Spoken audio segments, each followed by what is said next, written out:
Hello dear friends, welcome again to my channel Geotechnical Engineering Consultancy Tips, the YouTube channel on which I am trying to give you all a look of how much is there to learn and read in geotechnical engineering, what is its importance in civil engineering projects, and so on and on. This is my lecture 42 of the series, and today I will be covering the subject topic bearing capacity equation with bearing capacity factors. आप लोगों को ये तो पता ही होगा कि मेरे lecture 40 और 41 इसी को कनेक्ट करते हुए हैं, जिसमें हमने आप लोगों को बताया था the factors on which the bearing capacity depends, and further in my lecture 41 I did tell you about the shape factors, depth factors and inclination factors. So dear friends, आप लोगों को इस बात से ही आइडिया हो रहा होगा कि आज मैं 41 लेक्चर्स देने के बाद इस सीरीज में इस पोजीशन पे पहुंचा हूं जब मैं आप लोगों को बेयरिंग कैपेसिटी के बारे में बता सकता हूं, जबकि बेयरिंग कैपेसिटी एक बहुत ही इम्पोर्टेंट फेनोमेना है. वो भी हम सिविल स्ट्रक्चर में बनाते हैं, whether it be a building, an overhead tank, और ट्रांसमिशन लाइन टावर, और अ वेल फाउंडेशन, और एनी ब्रिज, और multi storey building, etcetera etcetera. There we have to calculate the bearing capacity. Now,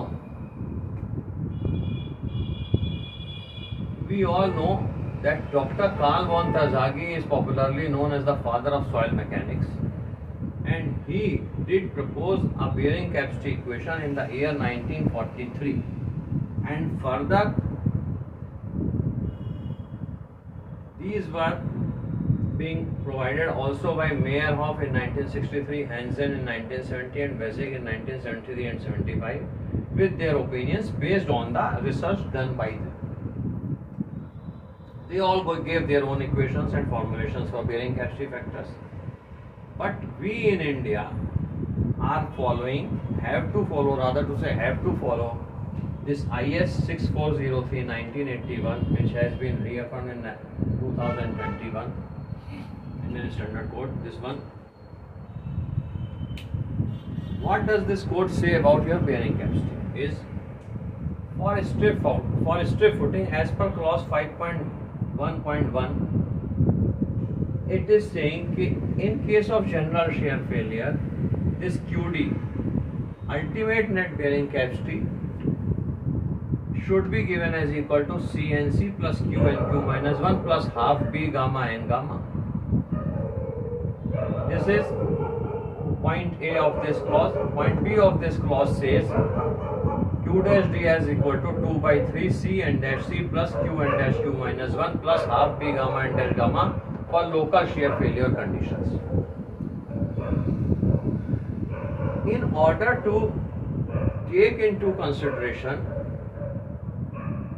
the factors such as the shape of the footing, the inclination of the loading, the depth of embedment below normal ground level of the foundation, effect of water table, this Indian Standard Code suggested, as per clause 5.1.2, these two equations also, in which they tried to inbuild these shape factors, depth factor, and inclination factors into this equation given here. अब ये जो हमारी पहली equation है, this is being recommended for strip footing only. Strip footing जो कि हम general छोटे स्ट्रक्चर, छोटे बिल्डिंग्स में लोड बियरिंग वॉल या आरसीसी कॉन्टिन्यूस स्ट्रिप फुटिंग के लिए लेते हैं. तो उसमें बेसिकली हमारा बी का ही रोल होता है बियरिंग कैपेसिटी निकालने में, विड्थ ऑफ द फुटिंग का, because length of the footing तो हमारी पूरी वॉल के नीचे होती है.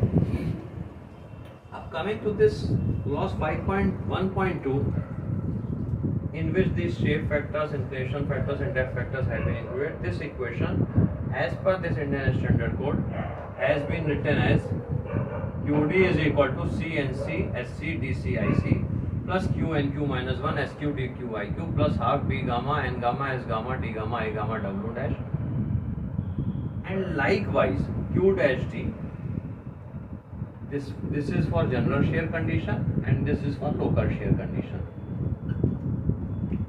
So likewise q dash d has been given as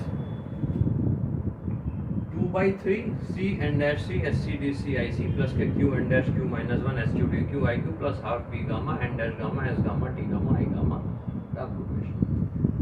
This was also being considered by Dr. Carl van Tarzaghi in the year 1943 कि he said कि हमारा general shear failure dense soil में ही होगा और local shear failure loose soil में होगा.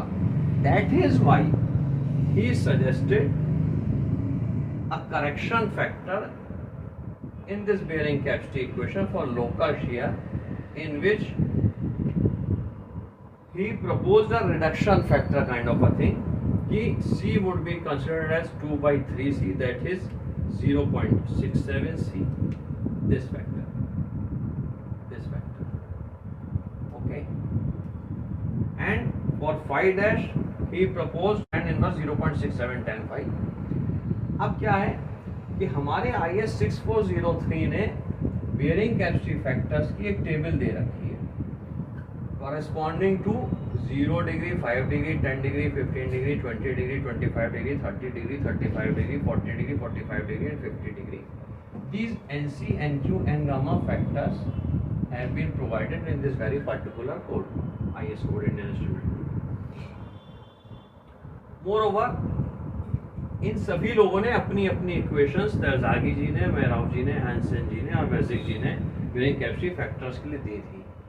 तो हम एंड में ये बताना चाहते हैं कि most commonly use bearing capacity factors अगर आपको फॉर्मूले से निकालने हो तो वो वेजिक्स बेयरिंग कैपेसिटी फैक्टर्स हैं, जो कहता है कि पहले आप NQ निकालें, फिर NQ is equal to e की power pi tan phi tan square 45 plus 5/2, NC is equal to NQ minus 1 cot phi and N gamma is equal to 2 NQ plus 1 tan phi.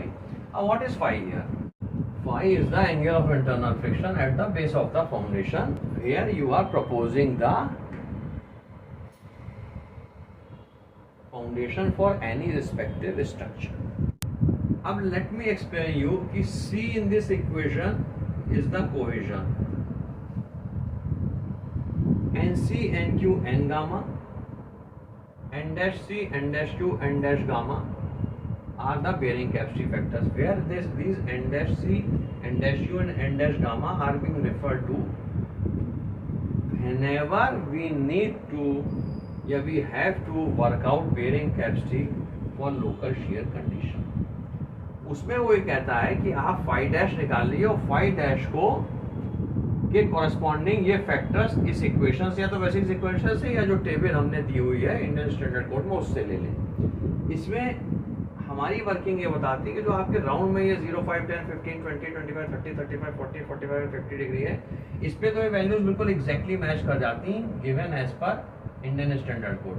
But अगर midway जब आपको इंटरपोलेशन करना होता for any other angle of internal friction which you have obtained at this very proposed foundation level, तो वहाँ ये हो सकता है पूरा उस चार्ट से आपकी वैल्यू ना मैच करे, तो you can adopt both of them. ठीक है. Okay, now next, what is Q? Q is the effective surcharge. This is the Q.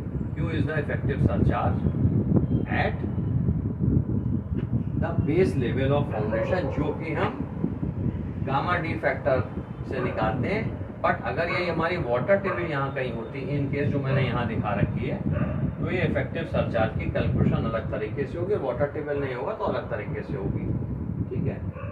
Now shape factors SC, SQS gamma, depth factors DC, DQ, D gamma and inclination factors IC, IQ, I gamma I have already discussed with you in my previous lecture number 41.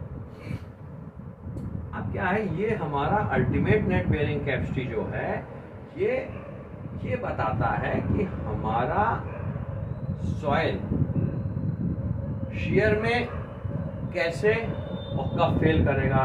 तो इसमें मैंने इसके बारे में बता रखा है lecture 15 में अपने कि सॉइल हमारी शियर में 3 तरीके से फेल करती है: general shear, local shear and punching shear failure. So that is why these equations were pronounced and suggested कि हमें जब कभी अपनी बेयरिंग कैपेसिटी शेयर क्राइटेरिया से निकालनी है तो इन इक्वेशंस का यूज करके हम बेयरिंग कैपेसिटी वर्कआउट करेंगे. लास्ट बट लीस्ट ये W डैश करेक्शन फैक्टर जो कि हमारा लोकेशन ऑफ वाटर टेबल की वजह से यहाँ लगता है, इसको मैं अलग अपने लेक्चर में कवर करूंगा. I will cover it separately. Why? Because जब whenever we go in for calculating any bearing capacity for any sizes of foundation, this water table may be found here, may be found here, may be found here, may be found here, and when doing calculations we certainly assume certain post monsoon water table rise factor also, depending upon हम उस year के किस time period में हमने investigation करा है.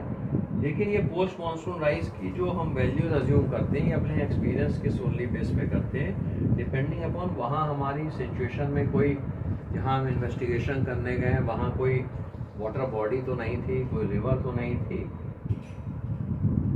Year के किस सीजन में हमने काम करा, किस काइंड की सॉइल वहाँ हमें मिली, whether it was sandy soil और कोहेसिव सॉइल एटसेट्रा एटसेट्रा. तो dear friends, what I wish to say कि this is the main bearing capacity equation which need to be utilized for calculating bearing capacity from shear criteria for any kind of locations.